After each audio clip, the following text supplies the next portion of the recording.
Je voudrais d'avoir quelques annonces de la semaine. Nous sommes dans le dimanche de la quinquagésime, c'est-à-dire le dimanche de la septuagésime. C'est le deuxième jour de mars, le mois donc consacré à Saint Joseph, qui nous peut donner toutes les grâces, surtout les grâces plus importantes.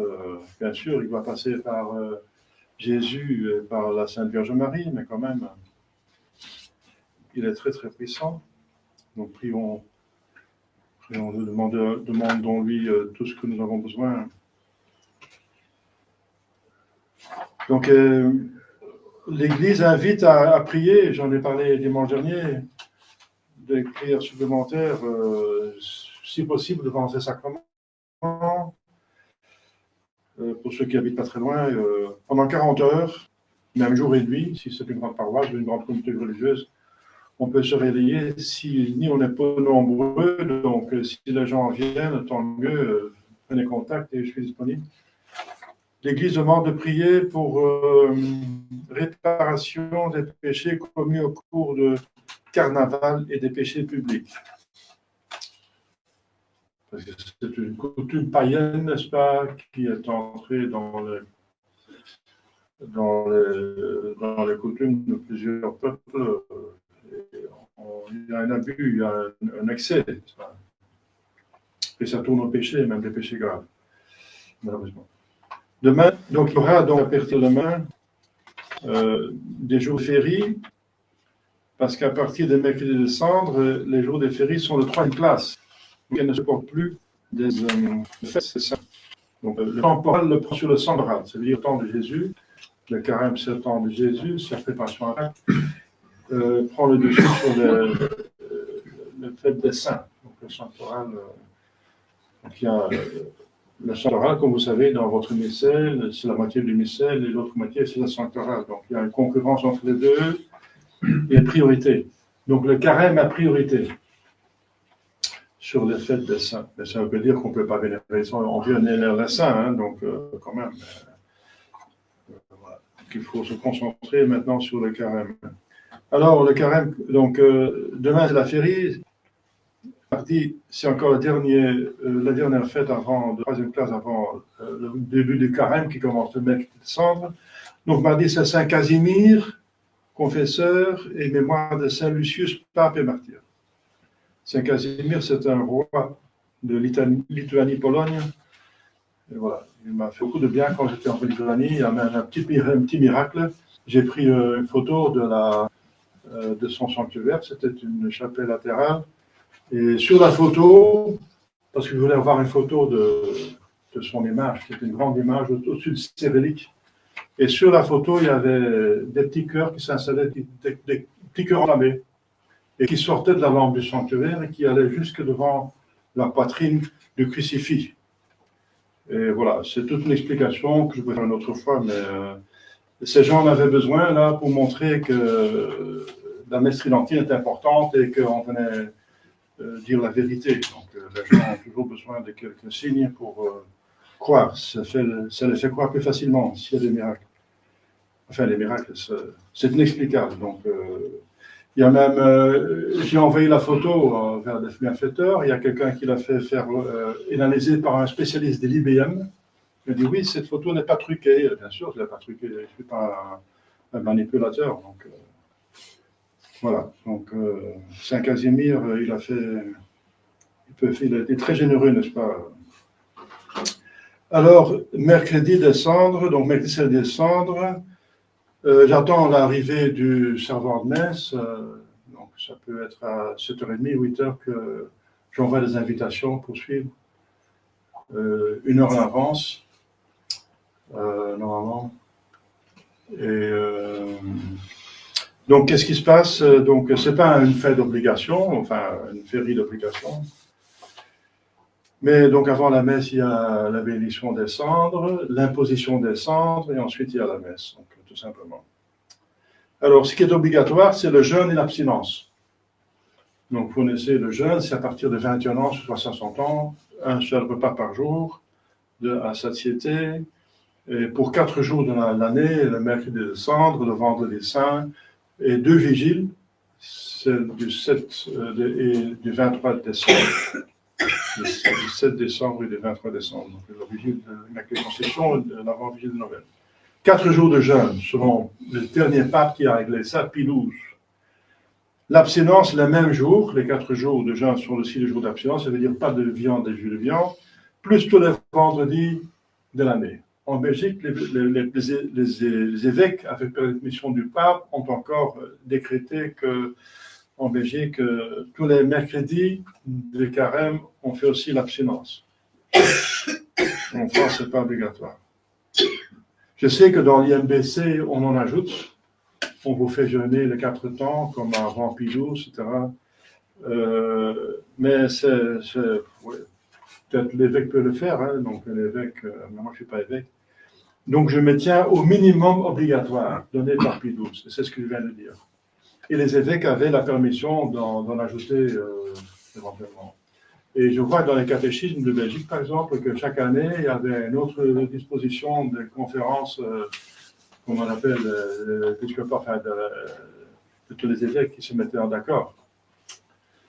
Mais puisque ça a changé toutes les années, je m'en tiens au minimum, qui est absolument certain. Et le reste, ça dépend des évêques. Et puisqu'on n'a plus des évêques ici, ordinaires en Belgique, et l'évêque dont je fais appel, il ne décrète rien, donc je me tiens au minimum. Ce n'est pas à moi d'imposer sur péché mortel, parce qu'il s'agit de ça, que la loi de l'Église concernant le jeûne d'abstinence est une obligation sur péché mortel. Donc ce n'est pas à moi de donner des obligations sur péché mortel. L'IMBC en ajoute, mais c'est aussi un évêque qui est là, donc peut-être ou certainement il a la juridiction de suppléance pour faire quelque chose, mais moi je ne suis pas évêque. Donc, je vous donne ça, le minimum. Voilà. Donc, je me tiens à cela et je pense que c'est correct. Donc, alors, jeudi de la férie, 3e classe, vendredi de la férie, c'est le premier vendredi du mois. Samedi de la férie et dimanche prochain, le premier dimanche de carême. On va changer de Kyrialé, par exemple. Ce sera le Kyrialé de carême. On a un Pâques très tardif cette année-ci. Ça dépend de la lune, n'est-ce pas?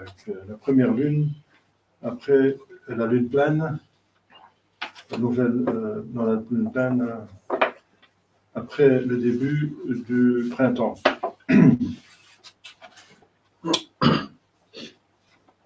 Au nom du Père et du Fils et du Saint-Esprit, ainsi soit-il. Chers fidèles, l'Église vous prépare au carême.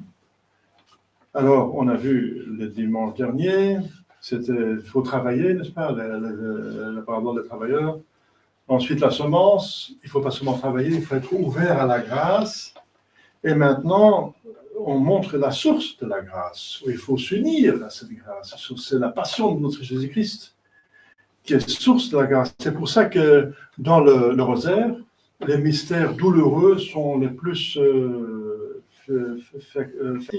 fructueuses des 3 mystères joyeux. Bien sûr, ça apporte des grâces, les mystères glorieux, ça apporte des grâces, mais surtout les mystères douloureux sont la source des grâces. Que les mystères joyeux portent des grâces, c'est parce que Jésus commence déjà à souffrir de le sein de sa mère. Et ça appartient à sa passion. La passion est culminée, n'est-ce pas, les dernières semaines de sa vie, les derniers jours, les dernières 3 heures sur la croix, mais ça a commencé dès le début. Et que les mystères glorieux ont tellement la grâce, c'est parce que justement, elle profite, c'est l'application de la grâce qui est méritée avec la passion.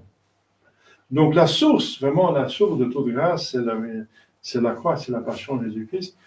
Et nous pouvons nous unir à lui, de souffrir avec lui. Il convient que nous, le corps mystique, souffre avec le corps physique, avec même son âme, bien sûr. Puisque c'est nous qui allons recevoir la récompense. Jésus n'en a pas besoin, il est Dieu de toute éternité. C'est pour nous. Donc c'est quand même convenable qu'on mérite un petit peu, qu'on va mériter. Jésus qui porte le plus grand poids sur ses épaules, il nous paye l'enfer et même le purgatoire La preuve, c'est que si on se fait baptiser, qui est l'application de la passion de notre Seigneur Jésus-Christ, comme tout sacrement, mais surtout le baptême, eh bien, si on meurt après le baptême, on va directement au ciel. Ça veut dire qu'il paye toute la dette. Et si on pêche encore après, bien sûr, avec la confession, il paye encore la dette de l'enfer, mais le purgatoire, c'est partiellement. Donc, il faut quand même souffrir avec lui, ça veut dire porter la croix, et par là, on mérite avec lui, et on prouve aussi qu'on l'aime. Parce que c'est ça, vous voyez dans l'épître aujourd'hui, que le plus important, c'est l'amour de Dieu. Cet épître, c'est magnifique, n'est-ce pas? C'est l'hymne de l'amour, de la charité. Il faudra méditer ce texte chaque soir avant de dormir. C'est une méditation extraordinaire pour voir si vous êtes à l'auteur, n'est-ce pas, de la vertu la plus importante. C'est celle qui donne entrée au ciel, c'est l'amour de Dieu. Et bien sûr, qui va de pair avec l'amour du prochain par amour de Dieu. Alors, c'est pour ça que Jésus, aussi pour la même chose, fondamentalement, pour préparer ses apôtres à la passion, il parle de ça, il fait une prophétie de ses souffrances. Et nous aussi, nous devons déjà penser à ses souffrances pour souffrir avec lui le plus possible. Donc, joindre nos souffrances de la croix quotidienne, de l'effort que nous faisons pour contrecarrer nos vices, c'est un travail de chaque jour, et d'accepter la croix quotidienne qui se présente toujours. On n'est jamais exempt de croix. Même si on ne croit pas, n'est-ce pas, on a quand même la croix. C'est inévitable. Les gens qui ne croient pas, ils ont encore peut-être une plus grande croix parce qu'ils n'ont pas les consolations que nous avons, l'espérance d'un ciel. Donc ils souffrent plus finalement. Tout en voulant jouir plus dans ce monde, ils vont souffrir plus finalement quelque part, n'est-ce pas, dans leur conscience qui les accuse. Alors, Jésus fait la prédiction, la prophétie, et c'est la 4e fois qu'il le fait. Hein. 4e fois, il a fait 4 fois pour bien la préparer, et encore, ça ne suffit pas.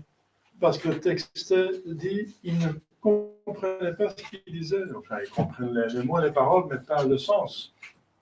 Parce que pour eux, c'est incrusté dans leur pensée de peuple élu, n'est-ce pas? Ils ont mal interprété trop charnellement, même nous, hein.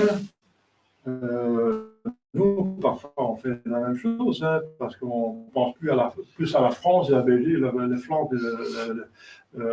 dans le Moyen-Âge où on régnait gestade perfectos, voilà, on est le peuple élu du Nouveau Testament, Dieu règne pas franc, n'est-ce pas? Est-ce qu'on cherche vraiment ici le règne ici-bas ou est-ce qu'on cherche le règne des cieux? C'est pour régner et dominer notre peuple, imposer le christianisme, bien sûr. Il y a eu les croisades, c'était vu par Dieu, etc.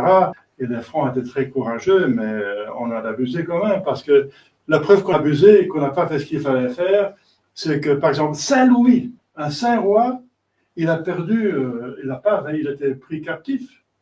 Il n'a pas gagné la croisade. C'était pas gagné. Il n'a pas la victoire. Il n'a pas réussi à m'amener la croisade à bon fin. Pourquoi? Parce que l'armée péchait, n'est-ce pas? L'armée fait n'importe quoi, n'est-ce pas? Pécher hardiment, c'est un châtiment. Et même Saint Bernard, n'est-ce pas? J'en ai parlé déjà, il a prêché 2 croisades, plusieurs croisades. Et la 2e croisade, il a fait des centaines de miracles pour prouver que Dieu le voulait. Et qu'est-ce qui s'est passé? Ils ont perdu la 16e croisade. Encore par leur péché. Il a dit ça, il a dit, c'est à cause de leur péché. Et quand il va prêcher une 3e croisade, il va dire, oh oui, mais on a perdu la 2e croisade. Oui, mais c'est parce que vous n'avez pas fait ce qu'il fallait faire. Vous êtes emparé des royaumes en cours de route. Vous êtes installé à Antioche et partout à Damas, etc. Vous avez pris Constantinople, etc. Et au lieu de marcher sur Jérusalem et de rester chaste, n'est-ce pas, et de pas piller, etc. N'importe quoi. Et de ne pas tuer les gens, n'est-ce pas, comme ça, quand ils se livrent. À Acre, n'est-ce pas, les gens se sont rendus 2 fois. Et 2 fois, ils ont livré, ils voulaient livrer la ville à condition qu'on n'ait pas de leur vie. Eh bien, ils ont refusé ça, les croisés. Et après, ils l'ont tué tous. Mais c'est pas convenable, ça. C'est n'importe quoi. ça ne donne pas des bénédictions de Dieu. Donc, voilà. Donc, les apôtres aussi, ils avaient une idée trop charnelle, n'est-ce pas, du royaume des cieux, du Messie. Ils pensaient qu'il allait régner, que c'est un invincible qui va... C'est Dieu, n'est-ce pas? Il va chasser les Romains, il va installer un royaume. Les Juifs vont régner tout le monde entier. Ce serait le royaume des cieux. Ils vont régner le monde entier va être délivré par Jésus et les Juifs. Voilà. Les apôtres en premier. Ils pensaient que c'était ça. Mais c'est ça un petit peu, mais pas tellement. Hein. Premièrement, c'est spirituel, c'est moral, c'est l'âme qui doit... C'est notre volonté soit faite sur la terre comme au ciel. Voilà. Vous pensez comment est-ce que les anges et les personnes agissent au ciel? C'est comme ça qu'il faut être sur terre. C'est ça le royaume qui va installer. Mais pas un royaume pas. Nous allons régner sur les autres. Parce que nous sommes le peuple élu. Alors vous cherchez vous-même un petit peu. Hein. Il faut chercher la gloire de Dieu par votre propre gloire. L'humilité est fondamentale. Alors, c'est dans cette disposition d'âme que le Messie, il a prouvé d'être Dieu, d'être le Messie. Tu es le Fils du Dieu vivant. Il est invincible. Qu'est-ce qui est plus fort de Dieu? C'est pas possible. Et il a déjà prouvé qu'il a échappé à ses ennemis parce qu'on voulait le lapider. Il a échappé à chaque fois parce que le texte de l'Évangile, son heure n'était pas encore venue. Voilà. Alors, il ne comprenait pas qu'il allait être pris par, comme il dit, il allait être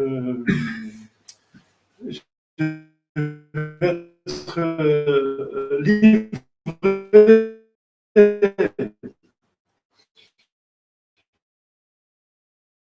aux gentils. Livré par qui? Par Judas pour commencer, par un des 12. Et ensuite, je vais être en face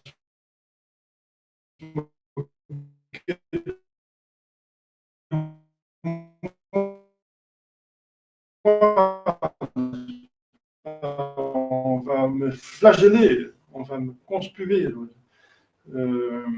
cracher dans mon visage, et après être flagellé, je vais être tué. Et le troisième jour, je vais ressusciter. Ils n'ont fait rien du tout. Ils n'ont pas cru que les vaccins, ils portaient des accords apparemment avancés, on ne savait pas que les citer. Il est très clair aussi. Oui, on a joué grâce pour comprendre des choses. C'est le gouverneur. Donc, on a la grâce, voilà. Il faut travailler la grâce, il faut être dans la grâce. Et il faut mettre d'autres qui ne savent pas penser, et c'est de comprendre ce que Dieu veut. Il ne faut pas accéder avec ses propres idées erronées. Et il ne comprenait pas. Alors, Jésus, pour montrer, n'est-ce pas,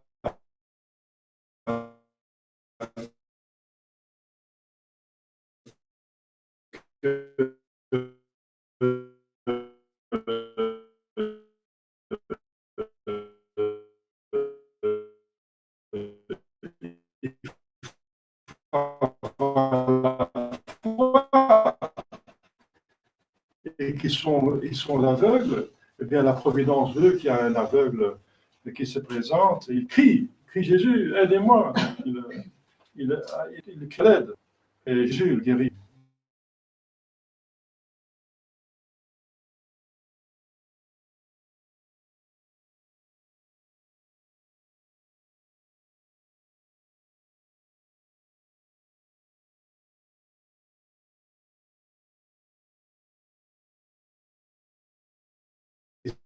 Ici, dans ce testament, dit que le Messie va descendre de David. C'est un fils de David, ça veut dire un descendant de David, et par Marie surtout. Donc, fils de David, ayez pitié de moi. Voilà. Donc, on fait appel à sa toute-puissance et à sa bonté. Il peut me guérir et il veut me guérir. Il est tout-puissant, il est infiniment bon. Voilà. C'est magnifique. Jésus alors se laisse prendre, n'est-ce pas? Il ne va pas résister à une telle prière, n'est-ce pas? Et voilà, que je vois. Et cette foi t'a sauvé. Et directement, du coup, il regardait, il voyait, et il suivait Jésus, et il glorifiait Dieu. Et tout le peuple qui voyait ça glorifiait Dieu. Mais c'est surtout pour les apôtres qu'il a fait ça, pour qu'ils appellent Jésus, pour croire, pour mieux comprendre les vérités de foi. pour qu'on peut jamais comprendre totalement, parce que c'est dans l'Épître que la foi, c'est toujours comme dans un miroir, mais à l'époque, les miroirs étaient très troubles. Hein. Ce n'était pas comme nos miroirs qui sont assez bien faits, mais c'était un métal poli, les miroirs. Donc on ne voyait pas très bien. La foi, c'était comme dans un miroir romain, disons, et dans un brouillard, on voit quelque chose, mais pas très bien. Voilà. Et on va voir très clairement, après la mort, quand on est dans la grâce, on va sortir du purgatoire éventuellement, on aura la vision béatifique. Et c'est mérité par la charité. Donc c'est par charité qu'on va accepter Jésus et qu'on va le suivre jusque dans sa passion. Et voilà, maintenant, tout est mis à l'ordre. Qu'est-ce que l'Église demande, n'est-ce pas, pour le carême? Eh bien, c'est de faire son possible. C'est le premier dimanche de Septagine. C'est le dimanche de Septagine. Le deuxième dimanche, c'est d'être ouvert, la bonne terre, n'est-ce pas, pour la grâce, pour la prédication, pour la révélation de Dieu, n'est-ce pas? Et ensuite, maintenant, c'est de suivre Jésus dans la source de grâce. C'est pour nous qu'il fait ça, n'est-ce pas? C'est la grâce dont nous avons besoin pour faire notre bonheur.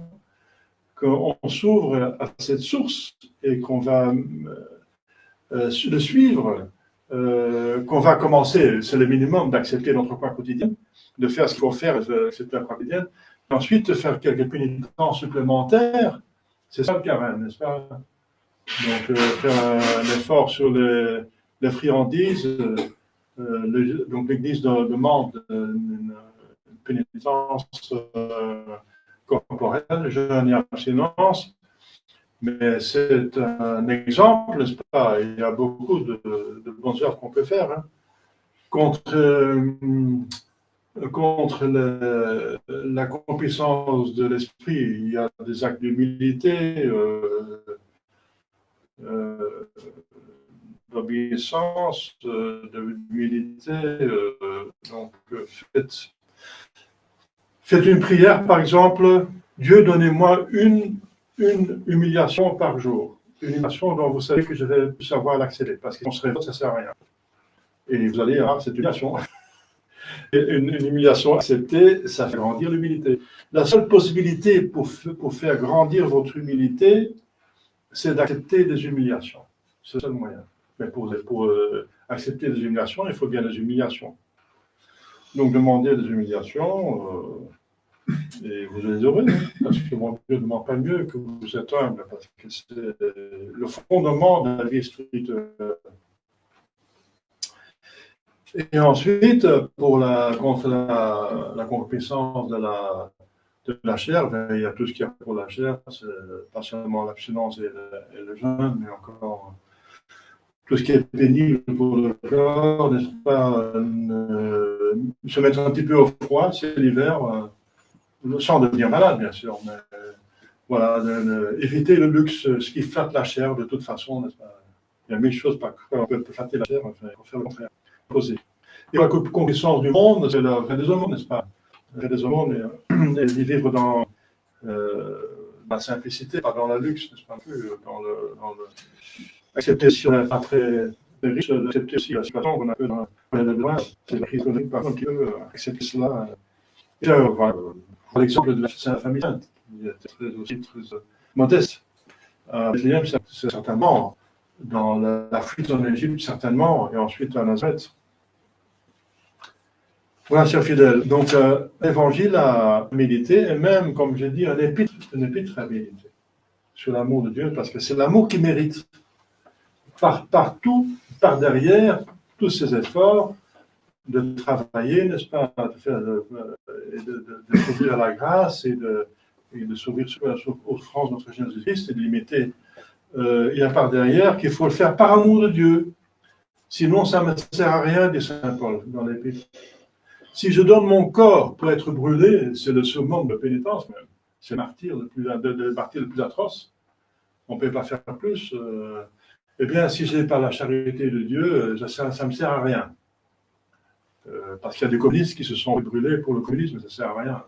Dieu va le juger, mais si ce n'est pas pour Dieu, si ça n'a pas un motif surnaturel, ça n'a pas de mérite pour l'éternité.